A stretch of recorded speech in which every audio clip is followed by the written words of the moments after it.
What's up, everybody? Thanks for joining us tonight, actually. The AP Laboratory Postgame.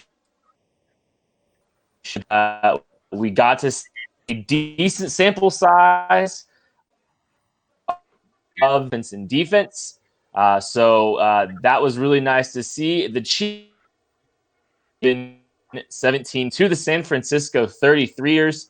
I am joined by my dear pals in the AP Nerd Squad. Start with him. Find him on Twitter at Chief in Carolina. Matt, what's on, man? This is actually a Bob Sutton appreciation podcast because he shut down not only Peyton Manning's career, not only Andrew Luck's career as he retires, but he is the man. They got Tom Brady benched in a game because he was getting blown out so badly. So I think that we need to change our tune about Bob Sutton going forward, yeah? I mean, No. It's not a bad idea. No, I'm kidding. Of course it's a bad idea, Maddie. I am not wishing Andrew Luck any hatred, even though he's caused us some personal anguish here. But Andrew Luck retiring because he just doesn't want to go through rehab again, doesn't want to go through everything again. I get it. I get that. So good luck to him going forward, I guess. The Colts got significantly worse tonight. That was a main rival for the Chiefs. So that's a big deal. It's an absolute stunner. I am still I'm so surprised. It's crazy. It's kind of sad. Ryan Grigson completely destroyed what was considered the standard at the quarterback position for a quarterback prospect, and now we are deprived of Andrew Luck's, the second half of Andrew Luck's career. I'm kind of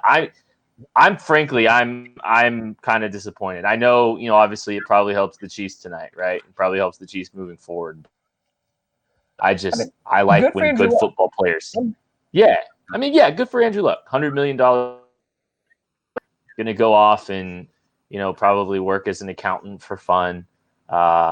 Good for him. He gets out of it. It's clearly a grind. I think it shows through his wear and tear, not only just the physical injuries, but I think you can see that Andrew Luck is somebody that kind of puts everything into the game. And it's weighing on him. He's talked about it a little bit without being so upfront about it, but he doesn't get to do what he wants to do all the time because of football. Now he gets to go do it. It's a crazy time to retire. He's only 29 years old. He's coming off of a very good season. They're making this Super Bowl push. Now he's out. Just good for him to make that decision. Good for him to know what he needs to do to be happy going forward. And yeah, it does help the Chiefs. That probably is one of the bigger contenders to be a Super Bowl, represent the AFC in the Super Bowl. So Chiefs fans can feel better about that. And it's not like Andrew Luck is his life is threatened or anything like that with an injury or an illness. He just wants to get away from football. Yep. Yeah, absolutely. So I again, best of luck to him going forward. Chiefs path to the AFC Championship game got a little lighter. Jacoby Brissett, he ain't gonna do that, guys. That's a significant drop off. So yeah, Kirk Cousins or Jacoby Brissett. It's man, close. That one. Based on what we saw, Kirk Cousins tonight, Maddie, Jacoby Brissett is. I'll say that too. I think Jacoby Brissett's pretty good, actually. I think the Colts are in a decent spot. I know people are freaking out about what position they're in now, but if you're a Colts fan, see what Jacoby Brissett can do. I think he's better than he's getting credit for. Don't know if he's a Super Bowl level quarterback, but he's good. You're fine. Yeah. Let's get to Chiefs. How about we talk some Chiefs now? Maybe. Yeah. Does it have to be? Let's talk some Chiefs. And we're going to talk about the Chiefs because the Chiefs still have their quarterback, Patrick Mahomes, in the first team offense. Played for, I think Mahomes got a quarter and a half. And what a quarter and a half it was. Mahomes, he looked really, really good. 12.6 yards per attempt, including a really nice up and down ball on a wheel route with anticipation to Damian, 62-yard touchdown. I really liked that play. Maddie, did you think MVP tonight? I mean, Patrick Mahomes is a very good football player, and I think that tonight just showcases that he's a very good football player. I don't know if there's much to talk about with Patrick Mahomes. He was good. He was great. He looked crisp. He looked sharp. He rebounded from a relatively lackluster game last week against the Steelers. This is what you wanted to see if you're Chiefs fans. I'm glad they got him out of the game relatively quickly, especially after he just had to scramble and dive headfirst and just threw wild. So I'm glad he got pulled out after that. He knew it was the end, though. That was the end for him. He looked good. That's what we got other top-tier starters involved. So we're good to go now. That's all I wanted. Get him out. We're good. I am fine never seeing Patrick Mahomes scramble in the preseason ever again. That was honestly terrifying. Especially he dove head first. Guy, okay. Serious question. How badly do we think that Eric Bieniemy, Mike Kafka, and Andy Reid reamed him when he got to the sideline there after that run? Like it had to be bad, right? They probably weren't happy. The funny thing is, the beginning of that play looked like the throw to Connors. Right, it started to look kind of like the play that he made in the other end zone last year. But I honestly, watching Mahomes, watching him play today, he was so on time with everything. The timing was excellent. He was seeing the field well. He was getting the ball out quick.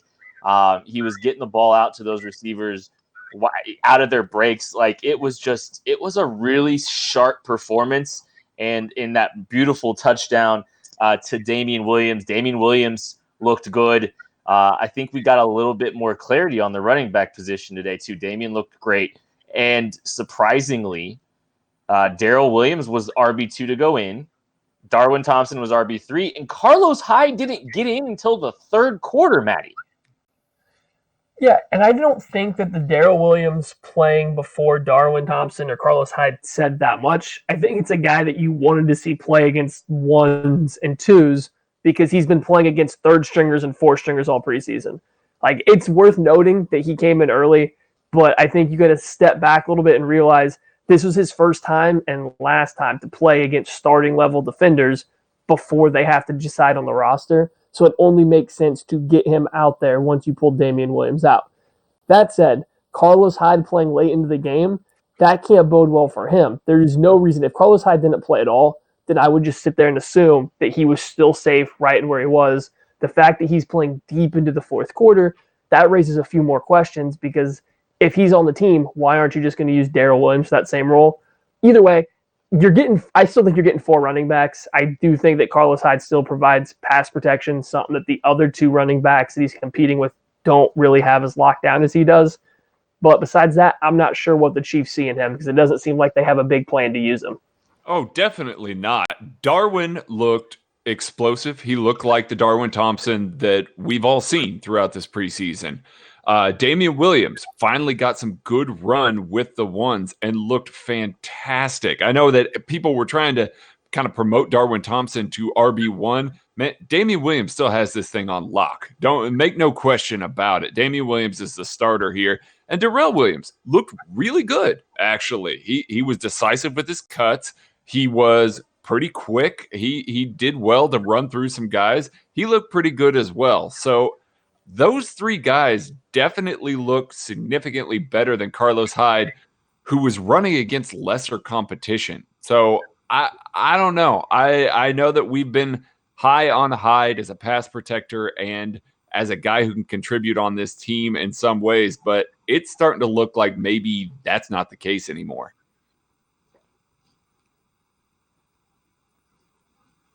My ears certainly perked up when we just kept waiting and waiting to see Carlos Hyde enter the game. So, yeah, it's definitely something to kind of keep an eye on. And maybe he's getting moved to maybe the Texans because they don't have a GM. Maybe Bill O'Brien will be dumb enough to give up a really nice asset for him. Maybe a 6th round pick or a 5th round pick, something like that. Okay, so let's talk about the offensive line because we saw Cam Irving with the ones in relegated kind of as we expected after hearing that Cam, was position during practice this week. And the returns were a little better than the left tackle experiment, I guess, with Cameron Irving, but it can't be worse. It can't be worse. I mean, there was only one play that Wiley stumbled about and gave up a free sack, so it's about the same, I guess. Andrew Wiley, I mean, it was limited reps at offensive tackle. He didn't look great. I would still contend that he looks better than Cameron Irving at tackle because he has a lot less tape at tackle out there than Cameron Irving does, so you can't really be as bad when it's just such limited tape. As far as at guard, they're roughly the same. I think Wiley's a little bit better. I like him a little bit better as a run blocker. Cameron Irving has this tendency to cover a lot of space and look really athletic, but not actually accomplish anything. And I even see that a lot in pass protection. He's so active trying to find help, getting out to the tackle, coming back inside to help the center. But a lot of times he's just spending time moving around, not actively doing anything. And it's just, I'd rather see Wiley in there, get a guy learning the position, developing with the team. But Irving isn't a bad offensive guard. If he's going to play offensive guard, that's fine. I'm interested to know why they pulled LDT out and threw Andrew Wiley in at right guard. We didn't really hear much about it. It just happened. And that's concerning, I think, for those of us who want Andrew Wiley to be left guard. Like, it was concerning when we heard that Cameron Irving was getting starting reps as left guard for multiple days and that Andy Reid was going to use this kind of tune-up to put Cameron Irving at left guard. Then, instead of Wiley getting all these tackle reps out there, then they bring him in for LDT at right guard. I know that versatility is key and that he will definitely be a significant backup member of this offensive line, but that doesn't really scream that Andrew Wiley is going to be starting at any point unless there's an injury. Just moving him around that much, that's not a comfort level thing. You want those guys comfortable playing next to each other, all five guys as consistent as possible. Him moving around tells me that he's not going to be rotating with those five guys. Right. And that's kind of just let's see what it looks like week one, I guess, if these decisions pay off with what they're kind of trying to do along the offensive line. Keeping Patrick Mahomes upright is paramount. So I hope they don't mess too much with that and bad things happen. Let's talk about defense. Craig, real quick on offense. I think we saw some good things.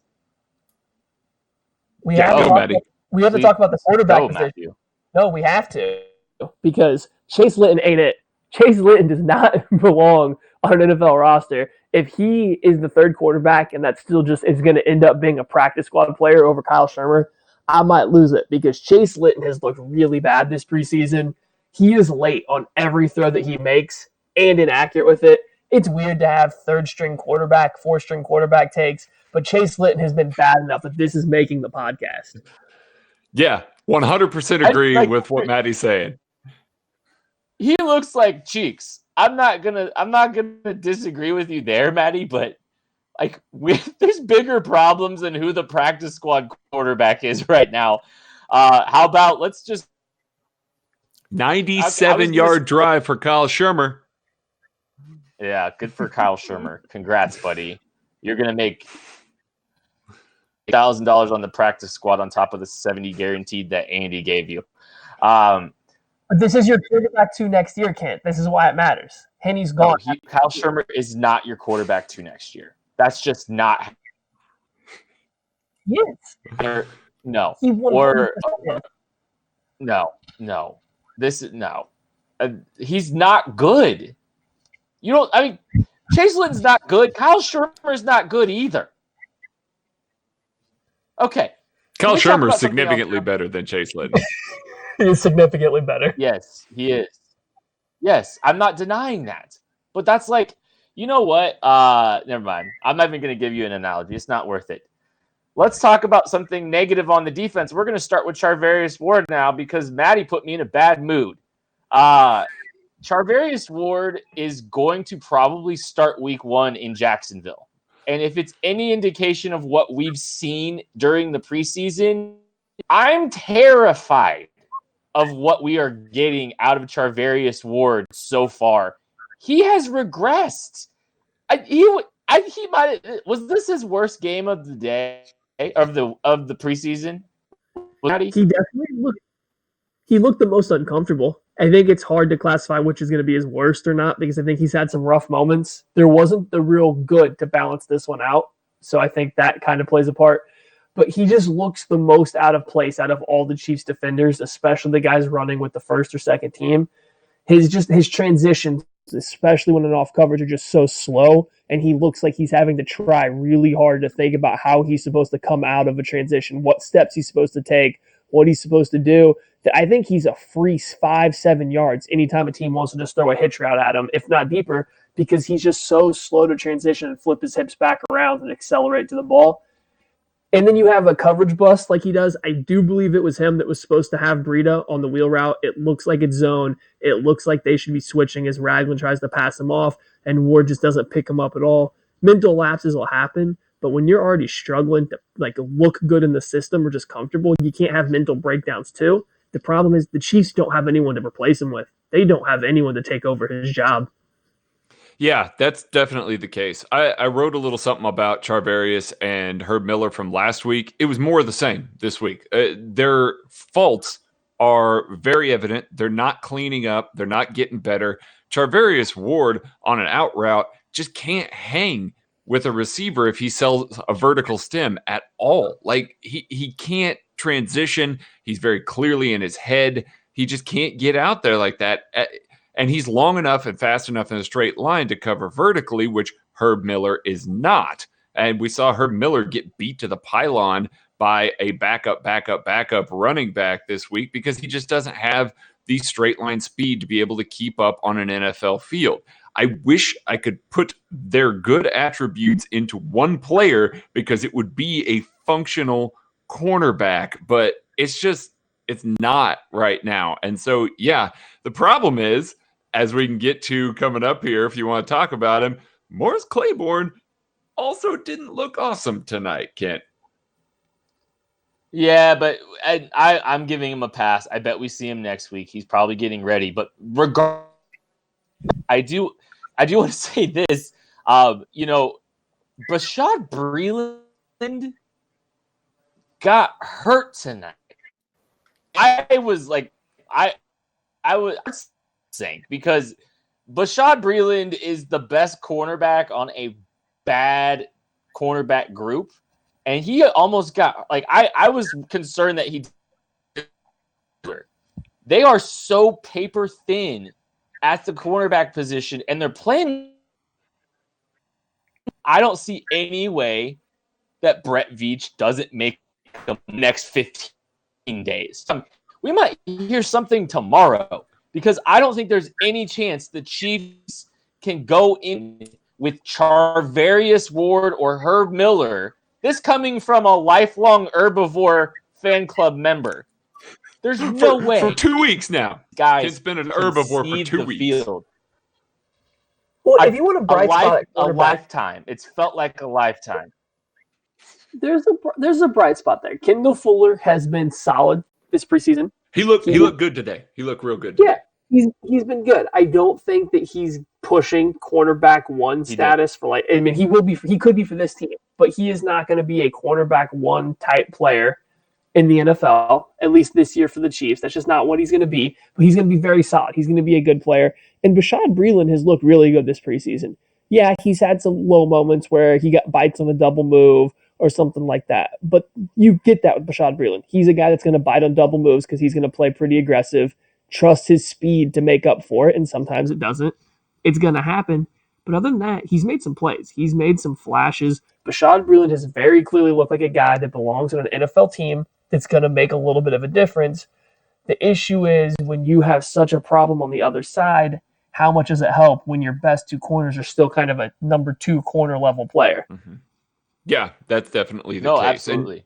And yeah, it's rough right now, and it's not like they've got anybody behind him that's really pushing anything. Rashad Fenton is running with a nickel right now, and he's probably been the guy that showed the best of that group, that second group this week, and it wasn't great. He just had a nice pass breakup. So it's not good out there right now. Here's a weird thing. Why Let's is Fenton playing in the slot? Because he does not He's have not the a change slot. of direction. He's not a He slot. does not have the change of direction to keep up with quick receivers. Like, it happened on a couple different plays where he was just left in the dust when they made a break on him. He just does not have the quickness or the speed to do it. Why is Mark Fields outside and Fenton inside? It's baffling. It's baffling to me. But hey, Fenton had a nice return at least. We'll give him that. Yeah. I don't think Mark Fields is making the football team, and that's just another guy you pour one out for him. Doesn't look great. I just Does this not group, look man. great. This whole it's bad, and it's worse than even we thought. And we were all pretty pessimistic about this group anyway. Let's change the notes here a little bit. Let's talk about something a little bit more positive, because there was a lot of good things to like out of the rotational pass rushers that make up the guys that are going to make this 53-man roster. We saw Frank Clark get an impact. I think he looked good in the run game. I think he just had overall a really solid performance today.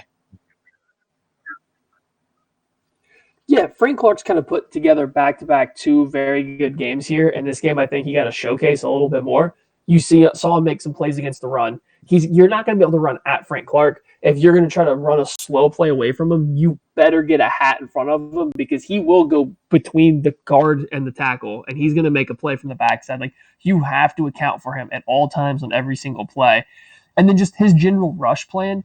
The 49ers, especially with Kyle Shanahan, we're still running some just interesting stuff. They're giving you a lot of looks. So Frank Clark, rather than just going speed rush, like you've seen from Chiefs players in the past, he set up Staley to where when they finally did get a third down where it was a traditional drop back, he faked the same power rush he's been showing all game, comes back outside with the speed move, gets a very easy sack and one of the cleanest pass win reps you're going to see on a quality offensive tackle like Staley. So he just knows what he's doing. He's very good. People already knew this, but it was nice to see him actually get to put out that production in this game. For sure. And I think some of the things that I was also impressed by is his ability to get out on the edge. If they were trying to block down on him, he actually showed some wheels out there. He's known as kind of a power guy and not necessarily a speed guy, but he was able to get out wide and kind of close some gaps a little bit in the run game. That's positive. That first team run defense, those first couple series, it was actually pretty good. They moved the ball through the air a little easier than we would have liked, but on the ground, the first team run defense actually looked pretty good, and that was not in any small part due to Frank Clark. Yeah, and that putting them behind the sticks as much as you possibly can. Not letting teams control, with the ball control style. Those things will go a long way. We saw Chris Jones make a play on the ball. We getting a pass defense on a third down. Probably the best pass defense of the game. Then we saw Tano Passanio came back in, made another play. I think he lined up inside on that one, didn't he? Yes, he did. Yeah, so he was actually the first defensive end to play inside. He did that with the first team. On the first time, it was a third and long or third and medium to long, which is usually Breeland Speaks. That's been Breeland Speaks the first 2 games, but without Breeland Speaks available tonight, Passanio took that job. He was a defensive tackle, essentially, on a third and long, and then later in the game, he once again lined up at the tackle, and the Chiefs actually ran just another relatively basic tech stunt.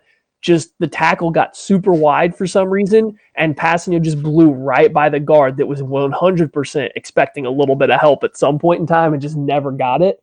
But this is good. You want to see Passanio beat a guy that's beat a mistake. He made this 49ers pay for a mistake that they made. That's positive. I like the usage of him kicking inside on third and longs. I still think Speaks is a little bit better as a D tackle than Passanio is. He just plays with better leverage. But the ability for Passanio to do that could really save his roster spot. For sure. He looked all right. He got a little washed in the run game, but that's not new for him. He's got to hold up a little bit better on the edge as part of the reason why they were giving up a little bit there at the end of the game. But he does look good inside. He does look good rushing from the inside. He showcases some quickness there. But backing up, Kent mentioned Chris Jones. Chris Jones also had a great run stop on that third down before that 4th and 1 or 4th and 3, I believe, swat that he had there along the line. That's fantastic. Those are the types of plays that you want to be seeing there. They got the majority of their high-paid defensive players to make a significant play tonight. That's about all you can ask for from a preseason game when they're playing vanilla, where they're not really game planning for the offense that they're facing, and they're not really trying to dial up their full complement of plays. So it's good to see those one-on-one wins. Those are positive for the defense. You guys nailed it. I think we'll take a few from the live stream. We are live streaming, but I mentioned that at the beginning of the show. DT Smith asks, you mentioned a possible move at cornerback as soon as tomorrow. Throw out some names that are legit possibilities. You know what? It sounds like the Dolphins are fire sailing all of their players, so maybe they try to make a move. I don't think Xavier Howard, but if there's any possible cornerback talent out in Miami, just see what you can get. Josh Norman gets kicked out the door. Those are a couple of names that I think would make sense. I don't think it's going to be, at this point, it can't just be another, Charvarius Ward type move where you're just trying to swing for a guy that might have some talent. You need someone that's going to play early. Danny Atkins asks, is it possible for Herb Miller to start week 1? Maddie, why don't you answer that one? I don't think so. I think that Charvarius Ward's still ahead of him on the depth chart, and Herb Miller's deficiencies, while completely different than Charvarius Ward's, they're just as bad. You can attack Herb Miller specifically. You just have to do it in a different way than you would Ward. And if you're going to attack Herb Miller, you're going to make him run vertically all game long. And then once he gets beat vertically, that's a lot bigger play than a 7-yard hitch route. You would rather live with Ward's mistakes and faults than you would Herb Miller's at this point in time, until you trust Herb Miller to protect himself a little bit better. And I'm with Kent there. If you're making a move at the cornerback, Morris Claiborne was kind of your low-end starter move, which they already made. They signed somebody. So you're either getting a big-name guy that's going to make a difference, or you're getting essentially a guy that's going to fight for a roster spot and then make the team next year. There's not going to be a lot of help in between, so that really limits your options. So I'm not so sure they're going to be able to get a guy that fits that top-end level guy. Unless Josh Norman's available, it's going to be hard to find a guy that's going to come in and start immediately. And I don't know if you need another guy battling for the roster spot. Craig, I've got one for you here. Elton Wilson asks, can the Chiefs turn Carlos Hyde into anything that can help this secondary? Help this secondary? No. We've been over this whole, you don't switch cornerbacks to running backs. You really don't switch running backs to cornerbacks, guys. It's just not the case. If Carlos Hyde, I think he was asking it. I think he's asking it. I'm so sorry. Probably the Carlos Hyde transition to quarterback after 6 years in the NFL. You guys have zero idea, but the mental image in my mind of Carlos Hyde trying to play cornerback, I was a little bit disgusted. Like that you're talking about in a trade. I'm so sorry. What are you talking about? He had an interception. He had an interception. No, that was Herb Miller. Just because Trent Green mixed it up. No, that was Herb Miller. Anyway, do you think they could get anything in a trade for Carlos Hyde at the quarterback position? I don't think so. If you're getting anything for Carlos Hyde, you're getting a guy that was probably going to be cut, a la like a Parker Ehringer, Charvarius Ward level trade. That ain't happening. So that's not a guy that's going to. It'll make the bottom of your roster maybe a little bit better. Maybe you throw a chip on the table for the future, but that doesn't make you better week 1. So anybody trying to think that Carlos Hyde coming in is just going to magically, or you're going to be able to trade Carlos Hyde for a guy that's going to come in and magically make the secondary significantly better, that's not going to be the case. Texans could be desperate. Oh, I don't think that they're that level of desperate, Maddie. And Bill O'Brien's running things over there. I'm going to ask you this one. I think we'll probably go out on this one. Butch Davis asks, what are the expectations for the pressure packages we'll see in the season? and what can it do to help the coverage on the back end? I think both of you guys can probably provide good answers to this one. So go, Craig. Lots of safety blitzes, lots of nickel corner blitzes. I think we've seen several linebacker blitzes and some, like Matt said, some tech stunts and things like that. I think we'll get a little more exotic with some of the games that they run up front, but I think they're going to bring a lot of heat from those secondary members. Watching old Spagnuolo tape, he blitzed his safeties all the time, and that was something that you always had to account for. It was a late blitz, something that was maybe a little bit late rotating or something. The quarterback wasn't necessarily planning on getting the ball out quickly. He was able to dial up some stuff and create some havoc there. I don't think that what we've seen here is anything more than the most vanilla, basic blitzing and basic stunts that he can run right there. So I'm expecting something significantly different, significantly more exotic than we've seen so far. Yeah, I think Craig nailed most of it. I do want to say, I think Spags will be willing to bring a lot of pressure on one play. He's not afraid to blitz, not just 5 guys, but he'll bring 6, he'll bring 7, he'll bring a ton of people. He'll throw the kitchen sink at a quarterback at times, is where there's going to be a player open. He's kind of banking on the quarterback not getting to that point of his reads before he gets pressured or is forced into an error. So you're going to see some plays like that. You're going to get, especially if Brendan Daly has some say in it, you're going to get some pretty wild stunts. You're going to get defensive ends coming all the way to the opposite side of the center, into the opposite A gap, sometimes the B gap.